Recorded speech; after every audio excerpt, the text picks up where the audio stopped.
Bonjour les amis, bienvenue dans ce nouveau podcast du site commentphotographier.com. Alors aujourd'hui, je vais vous parler du mode rafale. Faire des photos, faire une multitude de photos à suivre, photos quand on a les enfants qui jouent, quand on a le chien qui joue, quand on veut faire des photos de sport, quand on veut faire des photos dans différentes conditions et que ça bouge et qu'on veut capter un mouvement, on va utiliser le mode rafale de notre appareil photo. Ou si vous ne le connaissez pas, je vous encourage à utiliser le mode rafale de l'appareil photo. Avec le mode rafale, c'est ce qu'on appelle le mode de prise de vue en continu. On va faire une série d'images très rapides, sans s'arrêter. Alors après, on va pouvoir faire 5, 10, 20, jusqu'à 60 images par seconde, en fonction des appareils photo. On peut vraiment être sûr, disons que quand on n'est pas sûr de capter en one shot, en une photo, la bonne image, donc on prend le mode rafale. Comme ça, on s'assure d'avoir une multitude d'images et que dans l'eau, on espère qu'on aura la bonne. Ça, c'est toujours le cas. Après, c'est pas toujours garanti, mais normalement, on a fait en sorte que dans l'eau, on aura quelque chose de satisfaisant. Ça fait partie des photos, des techniques de photographie qui vont nous permettre d'assurer les choses quand ça bouge et que nous, on n'est pas aussi réactif et on n'est pas aussi aware que la technique de l'appareil. Et c'est l'appareil qui va prendre la suite grâce au mode rafale. Alors, le mode rafale, qu'est-ce que c'est ? Donc le mode rafale, on l'a vu, c'est la possibilité, c'est un mode qui va nous permettre de faire une série de prises de vue, une succession d'images faites de façon très rapide. Donc lorsque le mode rafale, lui, est activé sur notre appareil photo, si on maintient le déclencheur enfoncé, l'appareil photo, il va envoyer toute une série d'images dans notre appareil photo. Il y a différentes vitesses au niveau du mode rafale, donc ça va varier en fonction de l'appareil photo que l'on a. Si vous avez un appareil photo qui est d'entrée de gamme ou un appareil photo ancien, le mode rafale va être relativement peu rapide. On va se contenter d'avoir 3-4 images par seconde. Donc 3, 4, 5 images par seconde, ça sera le grand maximum qu'il va pouvoir nous faire.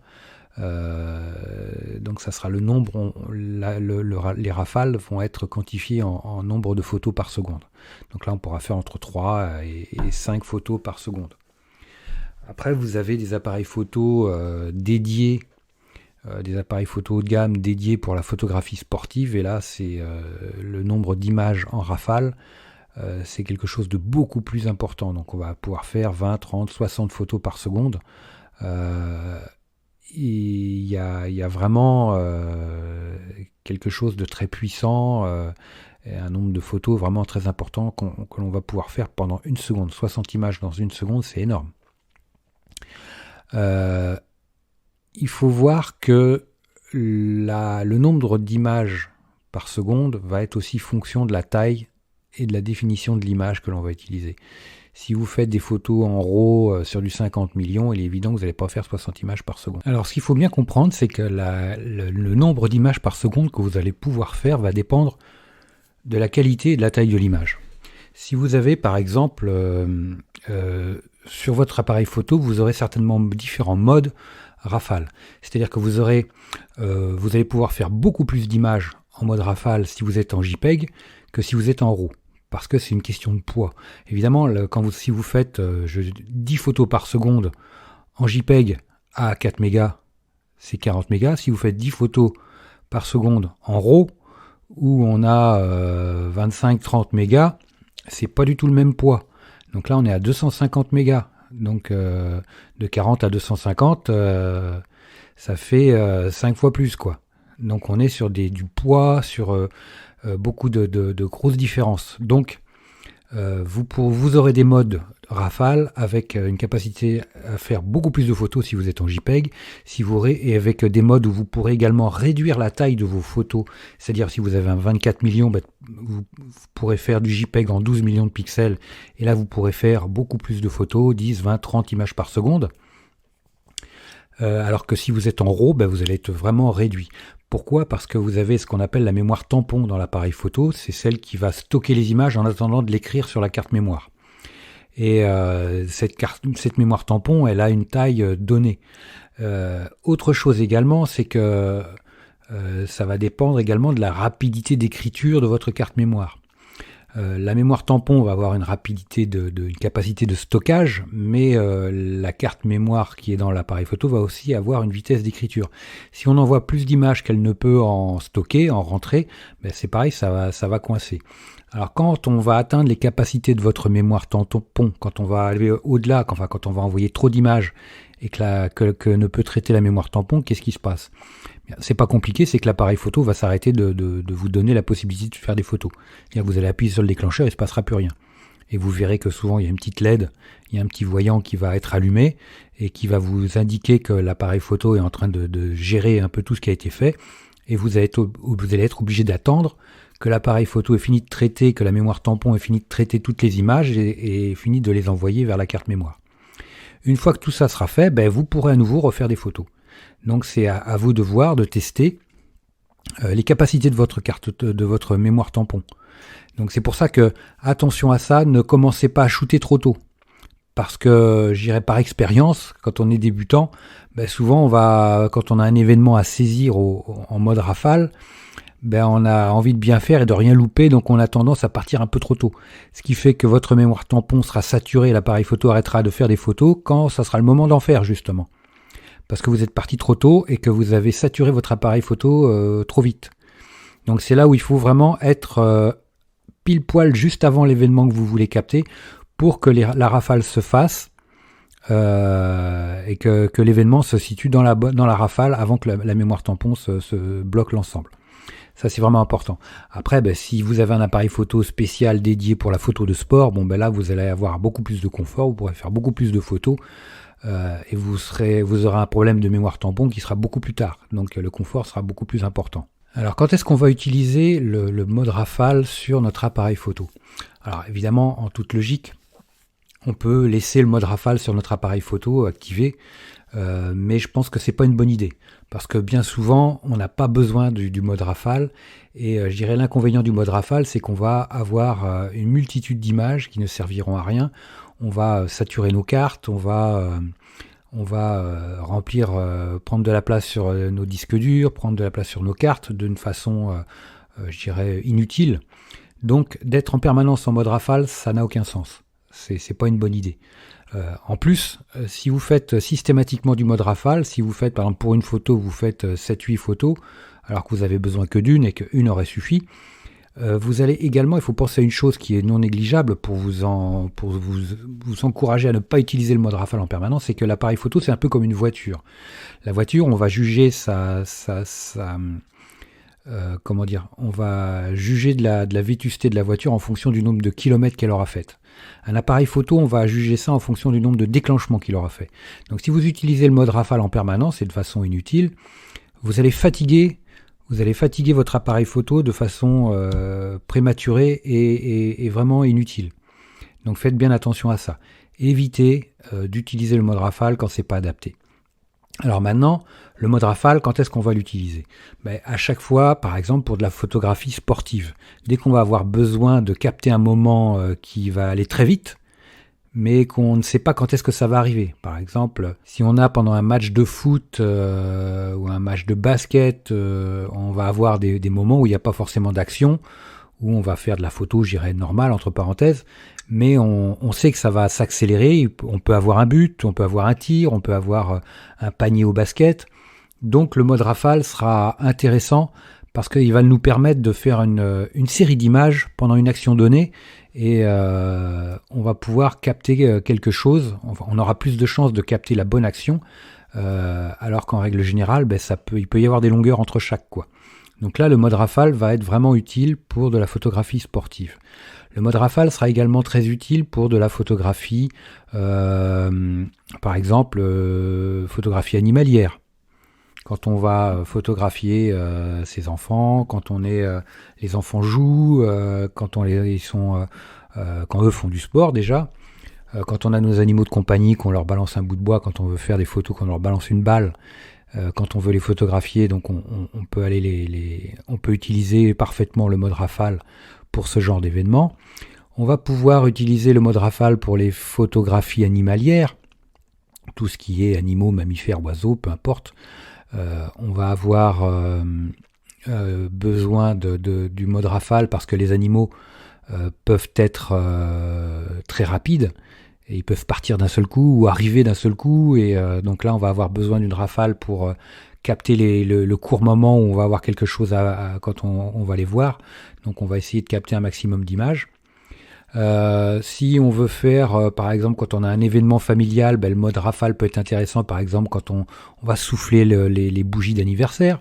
Quand on souffle les bougies sur le gâteau, le mode rafale peut être intéressant parce qu'on n'est pas sûr de bien capter le moment précis. Quand on va, pendant des fêtes de famille, quand on va offrir un cadeau à quelqu'un pour pouvoir bien capter le moment d'émotion, quand il y a une chanson, quand il va y avoir un moment d'émotion, le mode rafale peut être intéressant pour bien capter toutes les phases, parce qu'on peut faire des photos trop tôt ou trop tard, et le mode rafale nous permettra d'avoir l'image intermédiaire qui sera celle qui sera la bonne pour éviter qu'on la loupe, pour réussir un maximum d'images. Dernière petite chose qui n'a rien à voir avec les photographies d'action, le mode rafale va vous aider par exemple pour capturer des photos quand vous êtes à main levée et que vous avez une vitesse relativement faible. Si vous avez une vitesse faible, par exemple 15e de seconde, 8e de seconde, vous pouvez utiliser le mode rafale parce que plutôt que de vous contenter de faire une seule photo, vous faites une rafale de 5-6 photos et dans l'eau, l'appareil photo sera stabilisé au moins pour une. Il y en aura certainement 2 ou 3, mais au moins vous aurez plus de chances d'avoir une photo nette en évitant le flou de bouger, si vous êtes bien stabilisé bien sûr, mais vous parviendrez avec le mode rafale à faire des photos pratiquement à chaque fois, vous aurez pratiquement à chaque fois des photos nettes. Donc pensez à ça, testez ça, faites un temps de pause d'un quart, d'un 8e de seconde, faites le test, un quart, un 8e de seconde en mode rafale, et en travaillant bien votre stabilité, vous verrez que vous parviendrez à faire des photos nettes avec le mode rafale. Ça, c'est une petite astuce qui est très intéressante, que moi j'utilise fréquemment quand j'ai pas trop le choix. Et le mode rafale vient à ma rescousse à ce moment-là. Avant d'utiliser le mode rafale, assurez-vous bien que votre appareil photo est bien réglé, paramétré en fonction des photos que vous voulez faire. Au niveau de la mise au point, est-ce que vous avez un sujet à suivre? Donc dans ces cas-là, prévoyez, mettez un mode de mise au point avec un suivi de sujet activé, mettez un mode automatique sur un œil si vous l'avez, et parce que si c'est du personnage à prendre en photo, mettez les collimateurs automatiques si ça va bouger un peu dans tous les sens, si c'est de l'animalier ou des choses comme ça, ou des oiseaux dans le ciel. Donc faites bien attention de bien régler tout ce qui est mise au point autofocus. Parce que c'est pas quand l'action va se dérouler qu'il faudra se poser la question de est-ce que mes réglages sont bons. Donc faites bien attention à ça. Ça, c'est quelque chose qu'il est important de régler en amont. Il vaut mieux prévenir que guérir. Donc checkez parfaitement tout ce qui est autofocus et mise au point. Ensuite, tous les paramètres de votre appareil photo, c'est-à-dire le mode de prise de vue. En général, on va se mettre en mode priorité vitesse, parce que si on met le mode rafale, c'est qu'on veut saisir quelque chose qui va speeder. Donc, on va prendre mode priorité vitesse. Donc, en fonction de votre sujet, on va choisir la vitesse qui va être la mieux adaptée, entre le 250e de seconde jusqu'au 1000e de seconde, en fonction de ce qu'on veut faire, voire même plus si nécessaire. Ensuite, vous regardez en mode priorité vitesse quel diaphragme vous propose l'appareil photo. Vous avez bien sûr réglé la sensibilité ISO en fonction de votre scène, mais vous regardez l'ouverture que propose l'appareil photo. Si vous jugez que c'est un peu trop juste, si l'appareil photo est systématiquement avec une ouverture, un diaphragme qui est complètement ouvert, ça veut dire qu'il est au taquet. Donc, montez la sensibilité ISO pour lui laisser de la marge. Ça, c'est vraiment important, parce que dans ces cas-là, vous risquez de sous-exposer vos images. Après, maintenant, si vous faites du RAW, comme vous faites de mode rafale, vous ferez peut-être pas du RAW, vous ferez du JPEG. Donc pour éviter d'avoir des photos trop sous-exposées, montez un peu la sensibilité ISO et ça sera que mieux pour la qualité des images.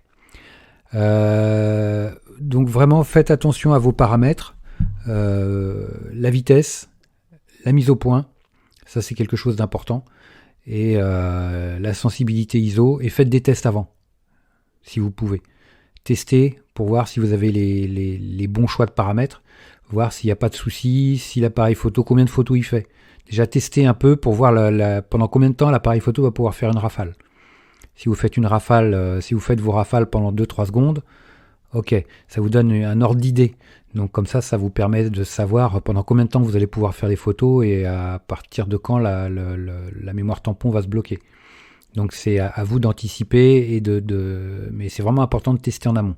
Comme ça vous saurez jusqu'où vous pouvez aller et jusqu'où après justement l'appareil photo se bloquera parce que il sera en cours d'écriture, il pourra rien faire de plus. Voilà les amis, écoutez, je pense avoir fait le tour au niveau du mode rafale. Maintenant je vous souhaite de bonnes photos à vous.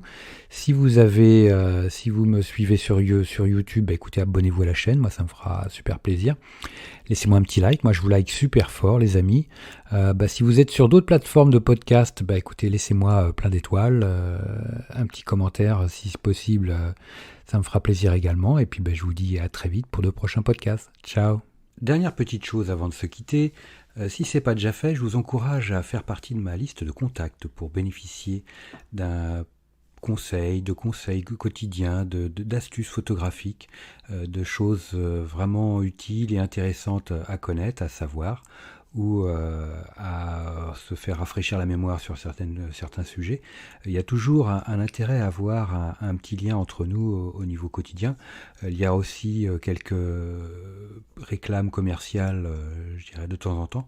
Voilà, donc n'hésitez pas à aller voir sur les formulaires du site comment-photographier.com. Vous en avez sur les articles au niveau de la colonne de droite ou autrement en bas d'article, vous avez des formulaires un peu partout et vous pourrez comme ça ainsi faire partie de la liste de contacts. Autre chose également, actuellement il y a 50% de réduction sur toutes les formations du site commentphotographier.com. Donc vous allez sur le site commentphotographier.com et vous allez sur la page formation tout simplement, ou alors comment-photographier.com/formation photo. Mais allez sur le site, ça sera beaucoup plus simple. Donc vous avez 50% avec le code 5050 en chiffre arabe et vous pourrez bénéficier de toutes les formations à moitié prix. Vous avez une quarantaine de formations sur la photo de paysage, vous avez des formations sur le portrait, vous avez des formations sur les photos d'enfance, sur les photos flash, sur la photo culinaire, j'en passe, des meilleurs les amis. Donc ne vous privez pas, c'est actuellement avec le code promo 50 50%. Voilà les amis, je vous dis à très vite pour de nouveaux podcasts. Ciao.